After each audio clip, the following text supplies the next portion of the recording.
Hello Whisky fans, welcome back. Thanks for coming back and joining me on December the 4th.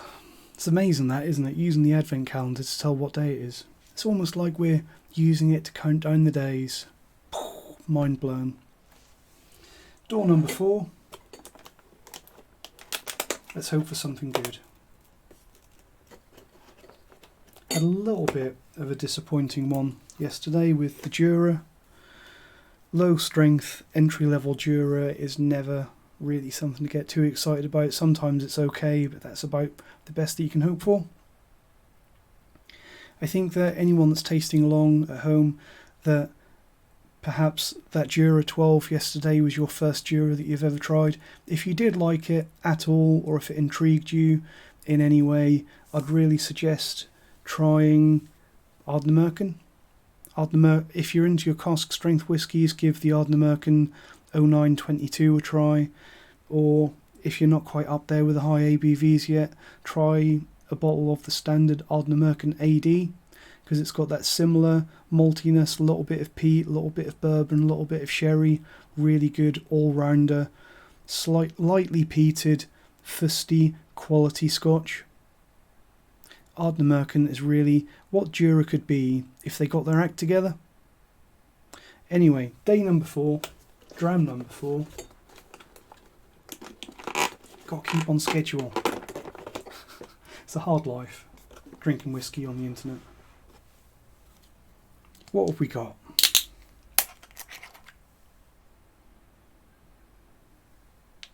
Possibly a little bit sherried.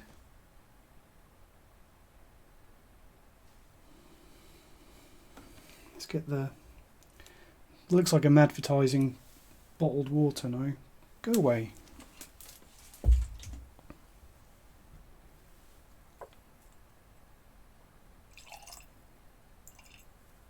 I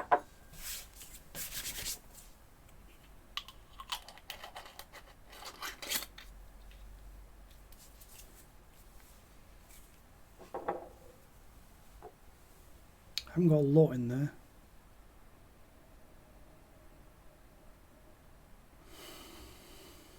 Now that colour, what does that make you think of? It's got a little bit of a pink tint to it, hasn't it?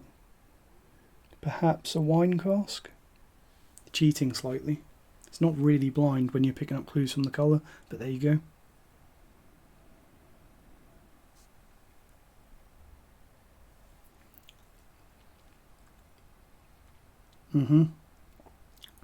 Definitely, I think some red wine in that. I'm actually going to put a little bit more in the glass. That's not enough. I've shortchanged myself there.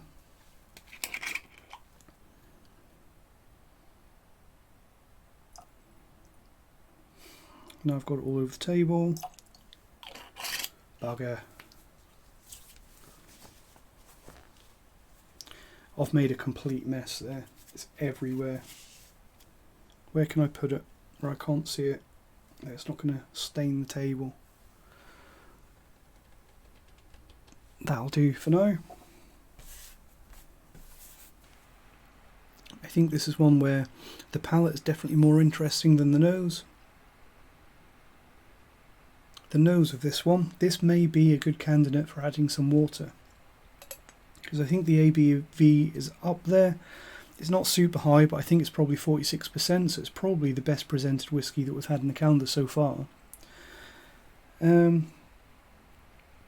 Possibly a shame that it seems to be some sort of wine cask finish, which I'm not overly enthusiastic about, but it seems pretty good so far.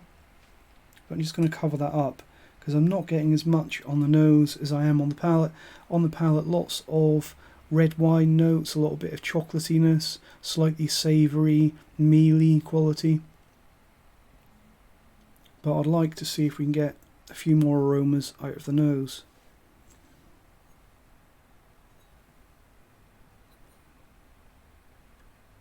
Yeah, slightly peppery.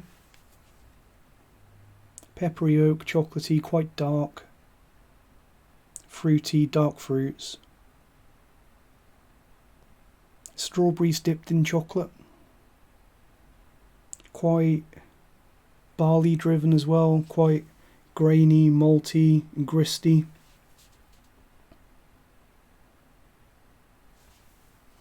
Reminds me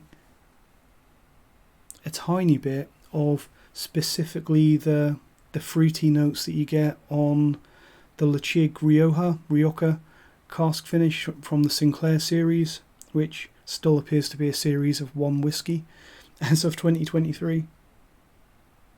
But that distinct, fresh, dark fruit note on this one reminds me a little bit of those Rioja casks, which I really like. I really like the Lechig Rioja cask. I thought it was a really good one. I don't think that's what this is, because I'm not getting any peat on this one. Definitely no Tobermory style Lechig peat, because you'd recognise that, you'd definitely notice that. So dark, slightly brooding, good intensity. Not the most complex, but it's fun.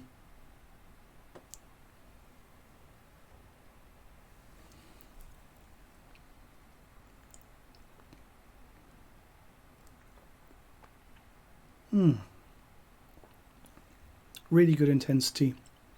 Dark, malty, grainy, chocolatey, fruity, dark fruits, cherries, strawberries. Slightly dark chocolate, like milk chocolate with a high cocoa content. A little bit of a Rocky Road character. Like darkish chocolate with a bit of marshmallow and little bits of dry dark fruits in it. I think this is a pretty good one. Not immediately my first choice of styles of whiskey, I must say, but I think it's being helped by the fact that it's got a reasonably high ABV. I think that this one is at least 46%. It's got really good intensity in body, and the aroma is starting to come through on the nose as well. Let's put a little bit of water in it, because this one is probably one that can take it, because it's got the ABV. Still not going to put much in though. That's how much I'm going to put in. Yeah, I'll do. Just to see if it opens up. You can see if we get any Scotch mist as well, if any haziness develops. It's probably too soon to really look for that. Not seeing a huge amount of oiliness. Quite often before the Scotch mist develops, you see all the stringy oils dancing around in suspension before it develops into a haziness.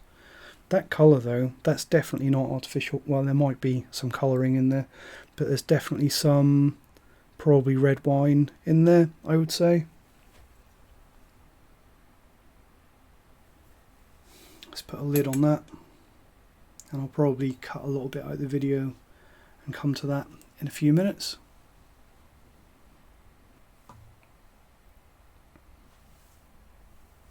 That's enough time. How long did I actually give that? Probably 2-3 minutes, not a huge amount of time. Yeah, the nose has possibly opened up a little bit.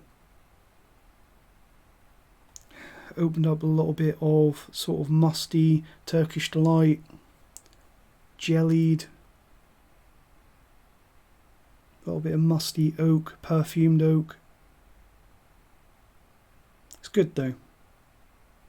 Not particularly traditional. This has definitely had some sort of cask finish or some sort of wacky cask. You don't get these flavours out of bourbon and sherry. But it's also good, and it smells and tastes pretty well made and well presented.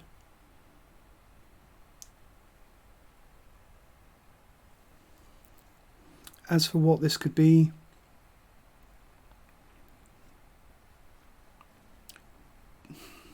I was going to say maybe like a Diageo special releases, because they quite often put wacky wine casks on their whiskies, but I don't think this is cask strength, so that probably rules that out. It reminds me a little bit of, you veteran malt enthusiasts might remember that a few years ago Isle of Arran Distillery had a range of cask finished whiskies, and they were presented at 50% ABV, and they were a little bit pricey. I think they sold for about £50, but there's like an Amarone, a Sauterne wine cask, and a port, I think, and it kind of reminds me of those. So reasonably well presented, reasonably young, decently made whiskey with a wine cask on it. Quite mealy on the nose. Cereals, maybe a little bit green olive. Really nice though. So I think that one, without a doubt, is going to go in at the top of the leaderboard. It's not to say that the Tomatin 12 is bad at all, but that one, it's got a really decent nose and a really decent palate, and it's got some really good oomph, some real power behind it from a proper ABV, I think. So I think that one beats out the Tomatin. Not by a huge margin, but it does. Let's see what we've got.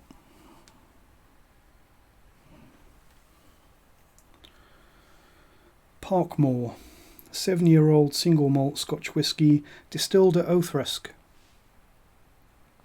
So Auchroisk is another Diageo distillery, I think. I think Diageo still own Auchroisk.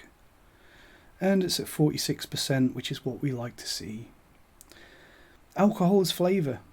There's no two ways about it. When you put too much water in a whisky, you lose flavour. When you add less water to a whisky and leave a higher percentage of actual alcohol in the bottle, you get more flavour. Simple as that. I'll be honest with you though, whisky fans, I have no idea what Parkmore is. I'm guessing Parkmore is an independent bottler. I've never heard of them.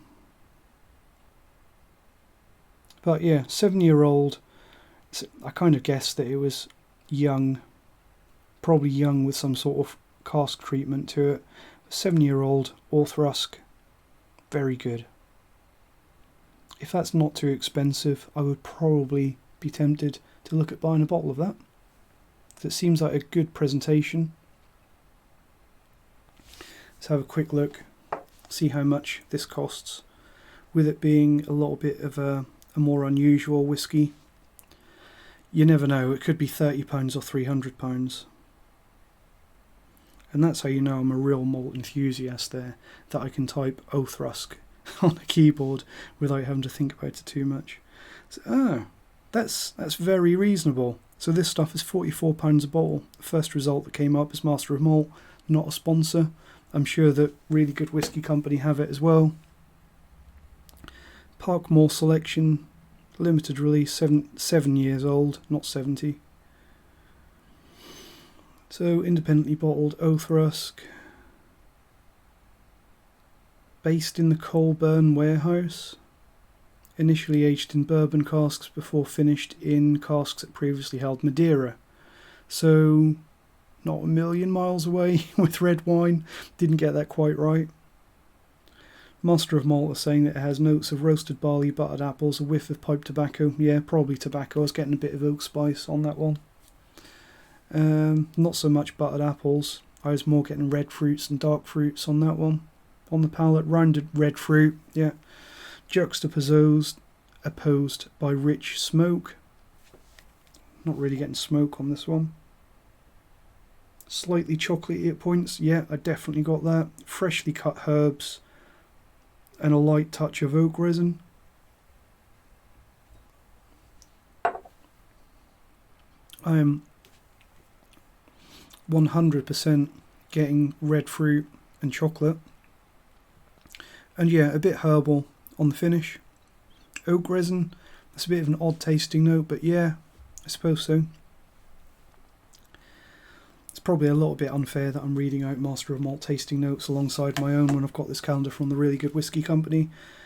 They have actually got QR codes on the bottles, and this is very small, so I don't know if you'll be able to get it, but I'll hold that up, and if you want to, you can scan that and have a look at the tasting notes from Really Good Whisky Company. Or that's what you could do if my camera would focus, but it's not going to.